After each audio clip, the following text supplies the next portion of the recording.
Al-Fatihah.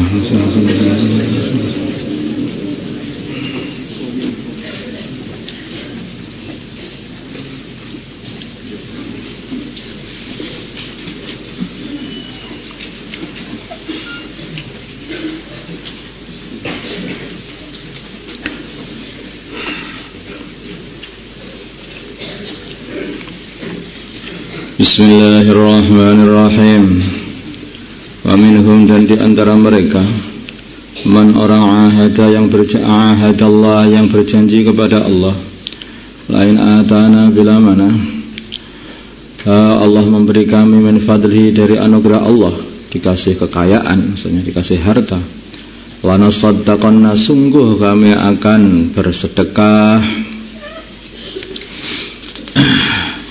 wa nakunanna, dan kami akan menjadi minas shalihin, termasuk golongannya orang-orang yang saleh.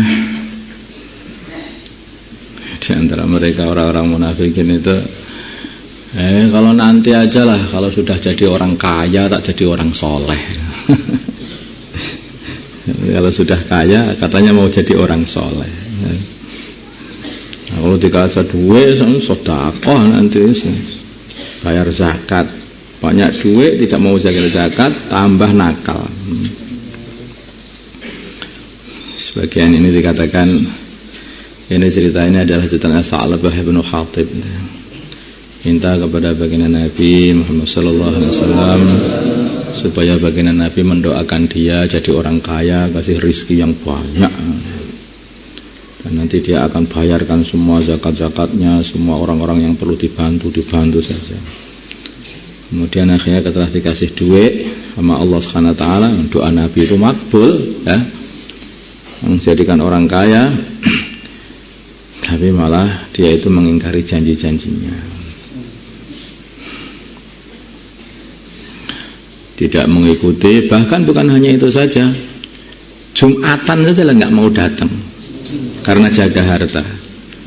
Bahkan bukan hanya Jumatan, jamaah saja sholat itu sudah nggak mau datang ke jamaah, nunggu toko. Nunggu toko. Apalagi bayar zakat, ya tidak mau lagi. Walamma atahum, ketika Allah Subhanahu wa taala memberi mereka min fadlihi, dari anugerahnya Allah, rizkinya Allah, bakhilu, mereka bakhil bihi, dengan rizki yang diberikan Allah kepada mereka. Watawallah, dan mereka berpaling dari taat kepada Allah. Wahum, sedangkan mereka mu'ridun, orang-orang yang berpaling. Fa'aqabah, ini orang ini ya. Fa'aqabahum, maka nyiksa mereka, maka Allah nyiksa mereka nifaqan, dikasih kemunafikan, kenifakan. Dalam bahasa kita munafik ya, sifat munafik. Nifaqan sebagai kenifakan fi qulubihim, dalam hati mereka. Jadi orang itu kalau sudah janji sama Allah, ketika sudah nggak jadi lagi, nggak mau lagi, ya Allah, pokoknya kalau punya duit saya mau umroh, begitu dapat duit belikan sawah. Ya Allah, kalau mau haji, kalau sudah dikasih duit sama Allah ternyata dibuat usaha. Dan ini bahaya, itu bahaya itu. Makanya banyak para ulama mengatakan, wong barang sudah diniati untuk ibadah, duit untuk diniati untuk umroh, duit diniati untuk apa aja lah, untuk sedekah, kemudian kok enggak jadi, itu nanti enggak barokah. Nah, kalau orang dulu itu katanya orang dulu. Sebetulnya bukan hanya itu saja, janji-janji kepada Allah seperti ini, kemudian terus akhirnya itu banyaklah orang janji, nanti kalau saya sembuh keluar 40 hari. Sudah sembuh itu masih repot saya. Hati-hati yang seperti itu jangan hati-hati. Ila yauma yalqaunahu, sampai hari mereka bertemu dengan Allah pada hari kiamat. Bima sebab perkara akhlafu, yang mereka belinjani Allah kepada Allah, ma perkara wa'aduhu. Apa belinjani itu apa namanya?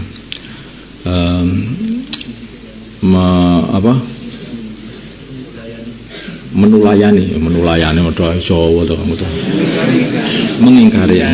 Bima, dengan apa akhlafu, yang mereka mengingkari Allah ma perkara wa'aduhu, yang mereka janjikan. Wabima dengan apa kanu yang adanya mereka yakdzibun, mereka bohong. Nanti kalau sudah ngomong pengen jadi orang baik betul. Itu jangan bohong. Sebetulnya hakikatnya orang itu kalau sudah mengucapkan asyhadu alla ilaha illallah wa anna Muhammad Rasulullah, itu hakikatnya itu kan sebetulnya janji, walaupun umum ya janjinya itu, yaitu janji untuk taat kepada Allah. Iya kan? Asyhadu alla ilaha illallah artinya dia itu akan taat kepada Allah, mengamalkan seluruh perintah-perintah Allah. Asyhadu anna Muhammad Rasulullah itu artinya akan mengikuti baginda Nabi Muhammad dan arahan baginda Nabi Muhammad SAW. Hakikatnya begitu, hanya ini umum saja. Mungkin karena ini umum, ya sebetulnya ya makanya orang itu kalau sudah mengucapkan janji ini, sudah la ilaha Muhammadur Rasulullah, ini harusnya sudah mengamalkan. Kalau ini sampai orang itu mengamalkan kemaksiatan, padahal dia ini orang yang Islam, katanya taat kepada Allah, makanya kemaksiatan itu sedikit demi sedikit akan mengikis imannya. Kalau enggak segera ditambal dengan taat itu bahaya. Apalagi kalau janji khusus yang seperti yang dibuat oleh Sa'labah tadi, lah itu membuat kalau lebih bahaya lagi. Karena itu akan mendatangkan satu sifat nifak di dalam dirinya. Sifat nifak yang terus menetap di dalam dirinya, tidak bisa hilang sampai bertemu Allah, sampai hari kiamat. Di antaranya juga jika orang itu kalau tobat, ya tobat yang sungguh-sungguh. Makanya di antara syaratnya tobat itu kan 3. Ya, syarat tobat itu 3 selain urusan dengan adami ya.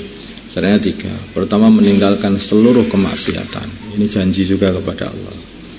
Kemudian menyesalinya. Yang nomor 3, niat dengan sungguh-sungguh dan tidak akan mengulang lagi.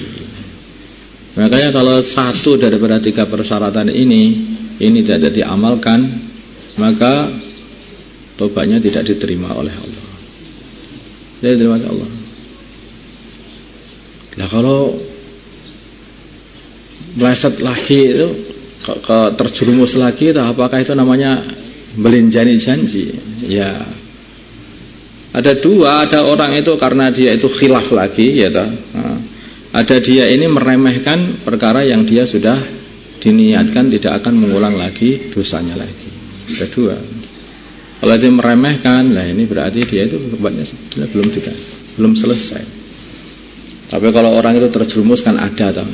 Orang terjerumus itu mungkin itu lebih ringan daripada ketika orang itu sengaja memang pancen memecah janjinya sendiri, merusak janjinya sendiri dengan Allah SWT. Nah, seperti Sa'labah tadi, seperti orang-orang itu yang disebutkan dalam Al-Quran ini, mereka ini sengaja merusak janji mereka dengan Allah. Janji betul-betul dengan Allah, pengen menunaikan agama ini kalau nanti dikasih duit, sedekah, beres, orang-orang bantu, semua bantu. Sedekah tidak, zakat tidak, Jumatan tidak, jamaah tidak, lama-lama sholat pun tidak itu nanti. Begitu. Lama-kelamaan seperti itu. Makanya hati-hati.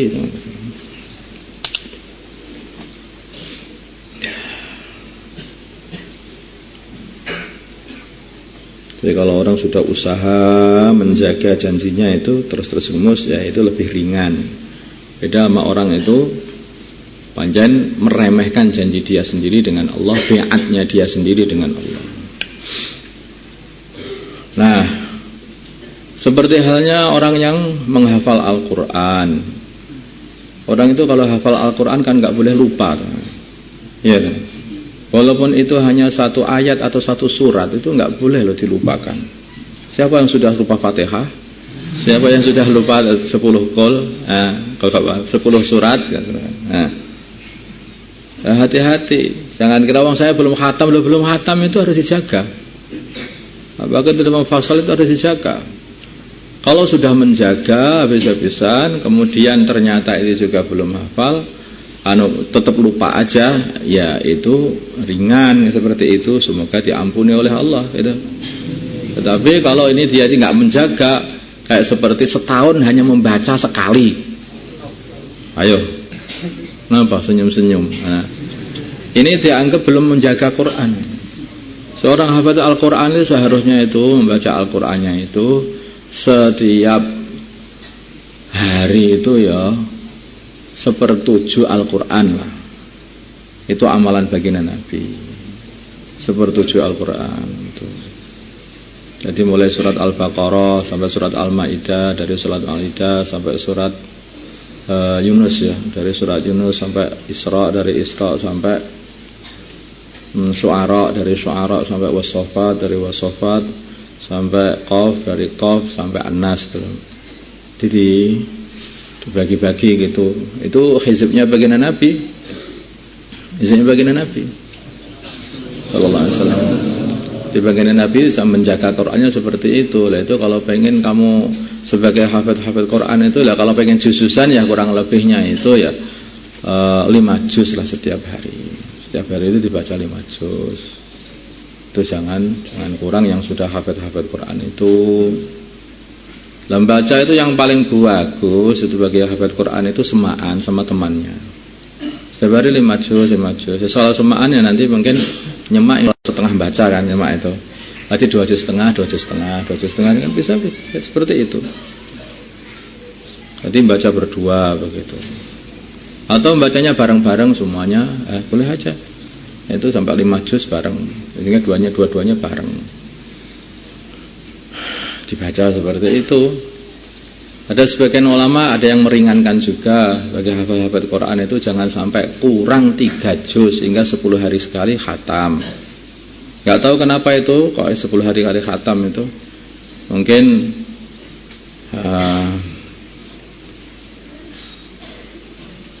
apa istilahnya saya kurang paham itu, tapi sebagian ulama mengatakan itu 3 hari itu juga cukup. Tetapi baginda Nabi ngajarinya adalah itu 1/7 Al-Quran itu, dibagi 7, Al-Quran dibagi 7. Jadi berhenti di pada beberapa surat itu yang sudah saya sebutkan tadi. Insyaallah ya. Insyaallah. Jadi kalau kamu itu menghafal Al-Quran, ya memang harus meluangkan waktu banyak untuk membacanya. Dan Al-Quran itu mudah sekali lupa, betul-betul mudah lupa. Itu kamu sekarang itu waktu muda lancar, nanti tua belum tentu loh itu. Orang tua itu juga banyak kesibukan, otaknya itu banyak penuh dengan macam-macam pikiran. Anak, istri, pekerjaan. Sekarang di pondok ini nggak ada pekerjaan apa-apa selain baca Al-Quran dan baca kitab. Nggak ada apa-apa. Kecuali kalau otakmu kamu isi HP ya udah.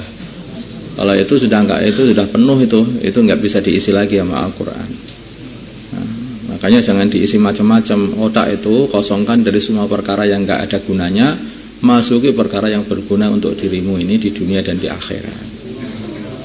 Di dunia dapat ridha Allah, nah di akhirat dimuliakan oleh Allah. Itu.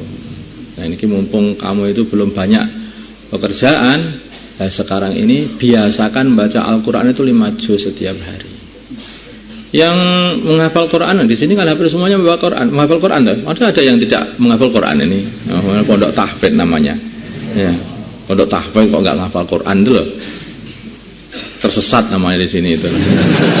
Sana loh yang pondok sana, pondok sini. Paham ya? Jadi baca Al-Quran dibiasakan, walaupun mungkin kamu belum hafal Quran, baru dapat 1 juz atau 2 juz itu, biasakan baca Al-Quran itu 5 juz setiap hari. Nanti sehingga ketika kamu sudah hafid, sudah khatam Al-Quran, sehingga nanti sudah biasa membaca 5 juz setiap hari, nggak berat. Berat itu kalau belum diamalkan. Nanti kalau sudah diamalkan nggak berat, ya kan? Kalau kamu membiasakan diri ya, kamu membiasakan diri itu, terutama anak utara, mamanya itu yang paling jauh dari utara ke Trangkil, itu jalan kaki dari utara ke Trangkil. Itu kalau sudah biasa, ya cepet aja, 15 menit sudah sampai, ya cepet. Tapi kalau sudah kalau nggak biasa, perasaan itu Trangkil itu jauhnya itu kayak Surabaya, gitu. Wow sekali itu. Sehingga harus bingung itu, mana gak ada kendaraan, akhirnya cari motor. Nah, kayak motor. Itu gara-gara apa? Karena tidak biasa. Kalau kamu nggak biasa, ya kamu membawa beban 10 kilo itu keberatan. Tapi orang sudah biasa, itu yang tukang mikul itu, ya, membawa beban sampai 20 kilo, 30 kilo, itu mikul naik turun gunung. Saya lihat itu orang-orang di gunung itu, ya nggak apa-apa. Umurnya lebih panjang daripada yang di bawah gunung. Nah, jadi semuanya itu kebiasaan. Tinggal kebiasaannya aja. Orang manusia ini bisa dilatih kan? Bisa dilatih. Biasa tidur di lantai, ya nggak apa-apa tidur di lantai. Nggak biasa tidur di lantai masuk angin. Masuk angin. Begitu manusia. Itu contohnya kucing itu nggak masuk angin itu. Karena mulai kecil nggak pernah dikasih tidur yang enak-enak, tidurnya di jalan-jalan. Akhirnya nggak pernah masuk angin. Coba kalau mulai kecil kucing itu ditaruh di kasur, diselimuti begitu itu, alah, terus kalian nggak usah lepaskan, masuk angin dia, pulang langsung sakit. Pulang langsung sakit. Itu tinggal kebiasaan. Tubuh itu kenal kita yang latih. Kita latih 5 juz, ya 5 juz. Kita latih hanya setengah juz sudah setiap hari, ya hanya setengah juz. Apa lagi?